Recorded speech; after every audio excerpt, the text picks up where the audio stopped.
Want to grab your lead's attention and boost engagement in follow-up boss emails, but can't directly embed your video? Let's get creative. First, open up the email template in follow-up boss where you want to feature your video instead of embedding. We'll insert an image that links to your video. Look for the insert image icon. It usually looks like a small picture frame. Click it. Now choose an image that represents your video. I recommend using a captivating screenshot from the video itself and adding a play button on top to make it obvious it's a video people can click on. Perfect! Your image is now in the email. Next, you need to link this image to the actual video URL. Click on the image to select it.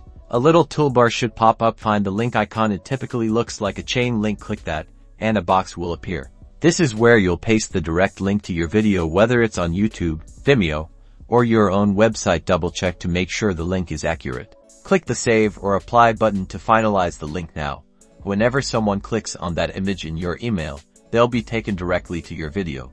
Always preview your email to make sure the image looks good and the link works correctly. Hover your mouse over the image in the preview. You should see the video URL appear. And that's it. While Follow-Up Boss doesn't directly embed videos, linking an image is a fantastic alternative for driving engagement and getting more eyes on your content. Now go get those views.